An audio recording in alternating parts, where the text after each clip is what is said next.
নমস্কাৰ, মই ৰঞ্জন চৌধুৰী। এইটো আগত প্ৰায় শুনিছিলোঁ, এতিয়া নুশুনা নহয়। বেংগলীবিলাকক কেতিয়াবা আমাৰ ল'ৰাবিলাকে কৈ দিয়ে কেলা বঙালী বুলি। অলপ বেয়া লাগে, শুনাত বেয়া লাগে সেইটো কথাটো।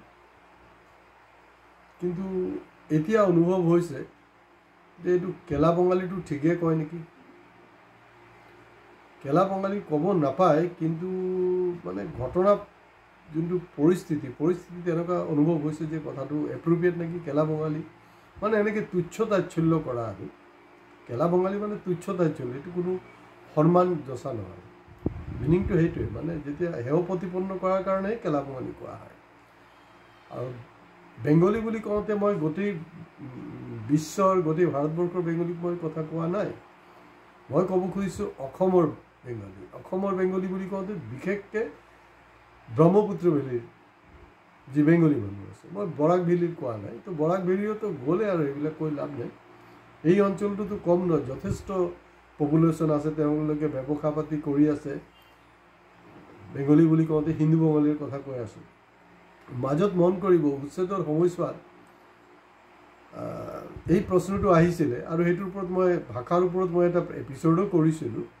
যে তাত আছিলে আপোনাৰ যিবিলাক মুছলমান মানুহে কৈছিলে যেতিয়া উচ্ছেদৰ পিছত যেন আমি এতিয়াৰ পৰা নিজৰ আইডেণ্টিটি অসমীয়া বুলি নিলিখোঁ বা বাঙালী বুলি লিখিম, আৰু বাঙালী যেতিয়া লিখিম তেতিয়া অসমীয়া জাতিটো মাইনৰিটি হৈ যাব। তো সেইটোক লৈ মানে জ্বলাটো লাগিলে। মুখ্যমন্ত্ৰীয়ে ক'লে যে ঠিক আছে, ভালেই হ'ল, তেতিয়াহ'লে আমাৰ কাৰণে সুবিধা হ'ব, কোন মানে বিদেশী চিনাক্তকৰণৰ ক্ষেত্ৰত সুবিধা হ'ব। তো এইটোক লৈ বহুত বিতৰ্ক হ'ল। তো মই এইটোক কাউণ্টাৰো দিছোঁ। আজি সেইটো কাৰণে ক'ব লগা হৈছে, এই বিষয়টোক লৈ পশ্চিমবংগত কিন্তু বহুত মাৰাত্মক ৰিয়েকশ্যন হৈছে বাংলা ভাষাৰ এই যে কথাটো। আৰু সেই খেলি মেলিটো কিন্তু আপোনাৰ কাৰণ 26ত যেতিয়া মমতা বেনাৰ্জী TMC আকৌ জিকি আহিব, তেতিয়া কিন্তু চবতকৈ বেছি গালি খাব আপোনাৰ হিমন্ত বিশ্ব শৰ্মা ডাঙৰীয়া। কাৰণ এই বিতৰ্কটো তেওঁ এৰিছিলে। আৰু শেহতীয়াকৈ বিতৰ্ক ওলাইছে দিল্লীত যিবিলাক বাংলাভাষী অঞ্চল আছে। একচুৱেলি দিল্লীত এটা এৰিয়া আছে, বহুতে হয়তো নাজানে, চিত্তৰঞ্জন পাৰ্ক অলপ এৰিষ্ট্ৰিকেট জেগা। আৰু চিত্তৰঞ্জন পাৰ্কত মানে চব ধনী বেংগলী মানুহে তাত থাকে, চিত্তৰঞ্জন পাৰ্ক। কিন্তু এতিয়া মানে সময় পৰিস্থিতি এনেকুৱা কৰিছে, যেনেকৈ আমাৰ অসমীয়া মানুহ দিল্লীত থাকে, বেংগলী মানুহ তাত থাকে। তো এই বেংগলীটো কেনেকৈ কৰা হৈছে, তাৰমানে টাৰ্গেট বনাই লৈছে বেংগলী মানে মিয়া মুছলমান। তো সেইটোক লৈ মাজত এটা দিল্লীত বিতৰ্ক সৃষ্টি হৈছিলে। এটা চৰকাৰৰ এটা অফিচিয়েল লেটাৰ সেইটোক লৈ লৈ বিতৰ্কটো সৃষ্টি হৈছিলে। যেতিয়া আপোনাৰ বাংলা ভাষাত লিখাটো আমাৰ কাৰণে ইজিলি আইডেণ্টিফাই কৰিব পাৰিম বুলি বাঙালীবিলাকক তুচ্ছ তাচ্ছল্য কৰিছিলে, তেতিয়াও অসমত থকা বেংগলী যুৱ ছাত্ৰ ফেডাৰেশ্যন, এইটো এনেই আৰু 120টা গোট আছে তাহাঁতৰ। তাৰপিছত আপোনাৰ বংগীয় সাহিত্য সন্মিলন না কিবা কিবি আছে, মানে আমাৰ হেৰিৰ নিচিনা সাহিত্য সভাৰ নিচিনা। আকৌ এতিয়া শিলাদিত্যদেৱে নতুন এটা কোম্পানী খুলিছে চৰকাৰৰ পৃষ্ঠপোষকতাত, কিবা অসম বংগ সাহিত্য পৰিষদ নে কিবা তেনেকুৱা এটা কিবা খুলিছে। আৰু সেইটো শিলা, আৰু গম পাইছে নহয়, শিলা মানে এই শিলা কি জৱানী এই গানটো নহয় দেই। শিলাদিত্যদেৱ যিজনে মানে চবতকৈ বেছি মানে মুছলমান বিৰোধী, মিয়া বিৰোধী বকি আছিলে, আৰু দেখা গ'ল যে তাৰ নিজৰে চাকৰি গুচি গ'ল 2021-ত। তো অসমত এই বিষয়টোক লৈ কোনো প্ৰতিবাদ কৰা নাই, বেংগলী সংগঠনবিলাকতো কৰাই নাই, বেংগলী মানুহেতো কৰাই নাই। তেতিয়া ডাঙৰ প্ৰশ্নটো হ'ল যে বেংগলী মানুহবিলাকৰ, ইয়াত থকা বেংগলী মানুহবিলাকৰ মেৰুদণ্ড আছে নে নাই। কাৰণ বেংগলী এটা বহুত সমৃদ্ধশালী জাতি, আৰু এইটো হিষ্টৰীতে হৈ আছে অকল অসম বা ভাৰতবৰ্ষত নহয়, গোটেই বিশ্বত। আৰু ভাৰতবৰ্ষৰ প্ৰথম নোবেল বিজয়ীজনেই হ'ল কিন্তু বেংগলী মানুহ, ৰবীন্দ্ৰনাথ টেগোৰ। ভাৰতৰ যোনটো ৰাষ্ট্ৰগান, সেই ৰাষ্ট্ৰগানৰ ৰচয়িতাও কিন্তু বেংগলী মানুহ। ইমান এটা সমৃদ্ধশালী হেৰি।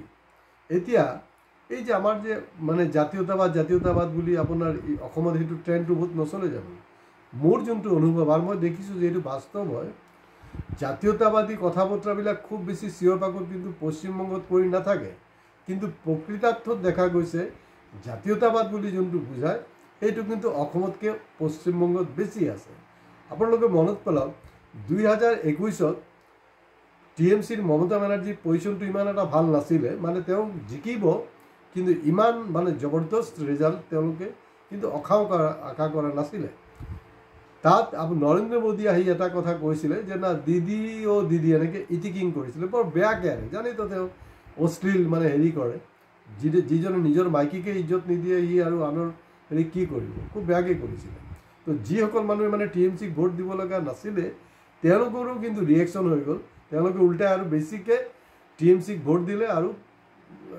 মমতা বেনাৰ্জী জবৰদস্ত বিজয় সাব্যস্ত হ'ল সেইটো 2021ত ব্লাণ্ডাৰটো কৰিছিলে কিন্তু আপোনাৰ নৰেন্দ্ৰ মোদী এতিয়া নৰেন্দ্ৰ মোদী যিমানে ব্লাণ্ডাৰ কৰক নৰেন্দ্ৰ মোদীতো আৰু কোনো চুবলৈ নাই কিন্তু মানে আমাৰ মুখ্যমন্ত্ৰীৰ কিন্তু পজিশ্যনটো বেয়া হ'ব কাৰণ ফাৰ্ষ্ট এই ডিবেটটো কিন্তু আপোনাৰ উচ্ছেদৰ বাহানাত এই বাঙালী এই কথা বতৰাবিলাক কিন্তু তেওঁ ওলাইছিলে আৰু অসমত থকা যিবিলাক সৰহভাগ হিন্দু বঙালী প্ৰব্লেমটো কি হৈছে জানা মোৰটো কেলে কাম নকৰে যোৱা 11 বছৰটো বঙালী নহয় অসমীয়া বঙালী বিহাৰী চবৰতো আপোনাৰ গোবৰ ভৰা হৈছে যোৱা 11 বছৰ আৰু তাতকৈ ডাঙৰ কথাটো হ'ল যে আমি সৰুৰ পৰা শুনিছিলোঁ এই পুঠি মাছ খোৱা বঙালী এনেকৈ কৈছিলে তাৰমানে পুঠি মাছ খালে তাৰমানে ব্ৰেইনটো নাকি শ্বাৰ্প হয় সেইটো কাৰণে ইটিকিং কৰিছিলে পুঠি মাছ খোৱা বঙালী এতিয়া কিন্তু বেংগলী মানুহে পুঠি মাছ নাখায় দেই তেওঁলোকে আপোনাৰ অন্ধ চালানী মাছ খাই থাকে সেইটো কাৰণে দিবা কাম নকৰা হৈছে আমি দেখিছোঁ যে গৌৰৱ গগৈ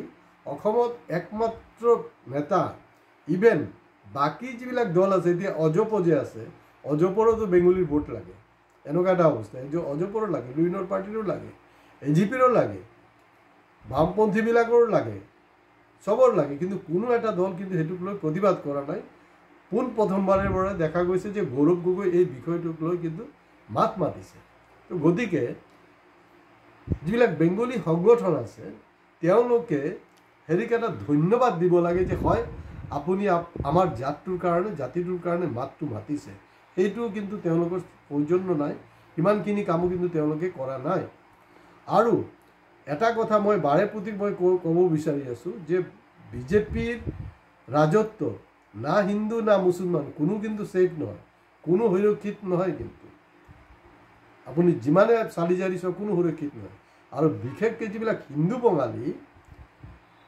হিন্দু বঙালী যে খুব যে নাচি থাকে যেতিয়া মাদ্ৰাছাক উচ্ছেদ কৰা হয় খুব নাচি থাকে তাহাঁতৰ বাংলা মিডিয়ামৰ যিবিলাক স্কুল আছে সেই স্কুলবিলাকৰ আজি অসমৰ অৱস্থা কি সেইটোক তেওঁলোকে চালি জাৰি চাইছেনে মই আগৰ কথালৈ নাযাওঁ 2001ৰ পৰা 2016 তৰুণ গগৈৰ ৰাজত্বৰ সময়ছোৱাত অসমত তেনেকৈ বাঙালীৰ ওপৰত কোনো ধৰণৰ অত্যাচাৰ হোৱা নাই বুলি ক'ব পাৰে বা বাঙালীক নিহত কৰা হোৱা নাই কোনো আক্ৰমণ হোৱা নাই 2018ত আপোনালোকৰ নিশ্চয় মনত আছে 2018ত 1 নৱেম্বৰ ধলাত 5জনকৈ নিৰীহ হিন্দু বঙালীক কিন্তু মৰা হৈছিলে আৰু কোনে মাৰিছিলে কি কথা এইটো চবেই জানে এই ধলাত মৰা হৈছিলে কিন্তু তেওঁলোকে আজিলৈকে কিন্তু তাৰ কিন্তু ন্যায় পোৱা নাই আজি পোৱা নাই আৰু অহা দিনতো নাপাব কাৰণ চৰকাৰ জানে যে এইকেইটাকতো আমাৰ তেলিয়ামি কৰি থাকিব প্ৰব্লেমটো হ'ল মানে হিমন্ত বিশ্ব শৰ্মা যদি কালি বমি কৰি দিয়ে নহয়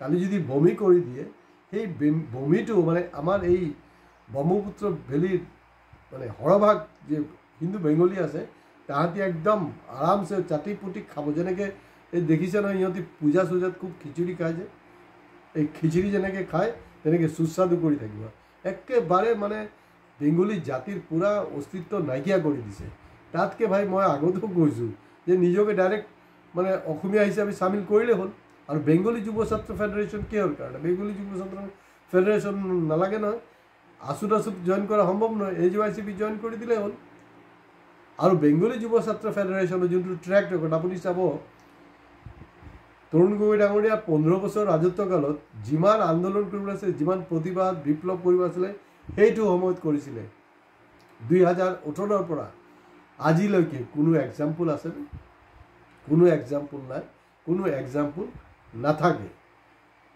এই মানে দেখা গৈছে যে এই বাঙালিখিনিয়ে পাহৰিছে সৌৰভ গাংগুলী। সৌৰভ গাংগুলী কোন হয়? সৌৰভ গাংগুলী কি বিহাৰী হয় নেকি? তেখেততো বেংগলী হয়। ইণ্টাৰনেশ্যনেল একজন ফেমাছ ক্ৰিকেটাৰ, ছাকচেছফুল কেপ্টেইন। কি লাগে গৰ্ব, মানে বেংগলীক লৈ গৰ্ব কৰিবলৈ কি আছে? বহু বস্তু আছে।